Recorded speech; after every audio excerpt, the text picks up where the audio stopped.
ನೋಡಿ ಫ್ರೆಂಡ್ಸ್, ಬೆಳಗ್ಗೆ 12 ಗಂಟೆಯಿಂದ ಕಾಯ್ತಾ ಇದ್ದೀನಿ ಇಲ್ಲಿ. 12 ಗಂಟೆಯಿಂದನೂ ಯಾರೂ ಬಂದಿಲ್ಲ. ಇವಾಗ ಪೂಜಾರಪ್ಪ ಬಂದವ್ರೆ, ಒಳಗಡೆ ಹೋಗ್ಯಾರ. ಈಗ ಎಷ್ಟು 6 ಗಂಟೆ ಟೈಮು, 6 ಗಂಟೆ ಆಗಿದೆ. ಈ ವಿಡಿಯೋನ ದಯವಿಟ್ಟು ಸರಿಯಾಗಿ ರೆಸ್ಪಾನ್ಸ್ ಮಾಡಲ್ಲ. ಒಂದು ಪೂಜೆಗೋಸ್ಕರ ನಾವು ಪೊಲೀಸ್ನವ್ರನ್ನ ಕರೆಸಿ ಪೂಜೆ ಮಾಡಿಸ್ಕೊಳ್ಳೋ ಪರಿಸ್ಥಿತಿ ಬಂದ್ಬಿಟ್ಟಿದೆ.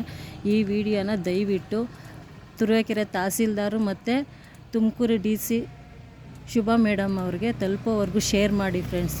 ದಯವಿಟ್ಟು ನನಗಾಗಿರೋ ಥರ ಈಗ ನನಗೆ ಈ ಥರ ಮಾಡಿದ್ದಾರೆ ಅಂದರೆ ಇನ್ನೊಬ್ರಿಗೂ ಈ ಥರ ಮಾಡ್ತಾರೆ ಫ್ರೆಂಡ್ ಅಲ್ವಾ. ದಯವಿಟ್ಟು ಈಗ ಈ ವಿಡಿಯೋನ ಎಲ್ಲರಿಗೂ ಶೇರ್ ಮಾಡಿ. ದಯವಿಟ್ಟು ಏನು ರೆಸ್ಪಾನ್ಸ್ ಬರುತ್ತೋ ನನಗೆ ಗೊತ್ತಿಲ್ಲ, ನನಗಾದಂಗೆ ಇನ್ನೊಬ್ರಿಗೆ ಆಗಬಾರ್ದಿಲ್ಲಿ.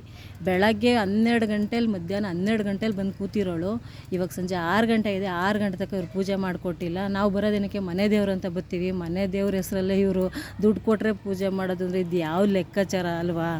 ದಯವಿಟ್ಟು ತಹಸೀಲ್ದಾರು ಸೂಕ್ತ ಕ್ರಮ ಕೈಗೊಳ್ಳಬೇಕು ಅಂತ ನಾವು ಕೇಳ್ಕೊತೀನಿ ಸರ್. ನಿಜವಾಗ್ಲೂ ತುಂಬ ಅನ್ಯಾಯ ಆಗಿದೆ. ಬೆಳಗ್ಗಿಂದ ಉಪವಾಸ ಇದ್ದು ನಾನು ಮನೆ ದೇವ್ರಿಗೆ ಬಂದಿದ್ದೀನಿ, ಆದರೂ ಇದೆಲ್ಲ ಸರಿ ಕಾಣಲಿಲ್ಲ ನನಗೆ. ಪೊಲೀಸ್ನವ್ರು ಬಂದು ಏನು ಹೇಳಿದ್ರು ಏನೂ ರೆಸ್ಪಾನ್ಸ್ ಮಾಡಿಲ್ಲ. ಅವರು ಟೈಮಿಂಗ್ಸಲ್ಲೇ ಅವ್ರು ಬಂದಿರೋದು. ದಯವಿಟ್ಟು ಶುಭಾ ಮೇಡಮ್ ಇವತ್ತು ಇದಕ್ಕೆ ಬಂದಿದ್ದಾರೆ, ತುರುವೇಕೆರೆಗೆ ಬಂದಿದ್ದಾರೆ. ಅವ್ರಿಗೆ ತಲುಪೋವರೆಗೂ DC ಮೇಡಮು ಅವ್ರಿಗೆ ತಲುಪೋವರೆಗೂ ವಿಡಿಯೋ ಶೇರ್ ಮಾಡಿ. ತಹಸೀಲ್ದಾರ್ ಅವ್ರಿಗೆ ದಯವಿಟ್ಟು ಈ ವಿಡಿಯೋ ಶೇರ್ ಮಾಡಿ ಫ್ರೆಂಡ್.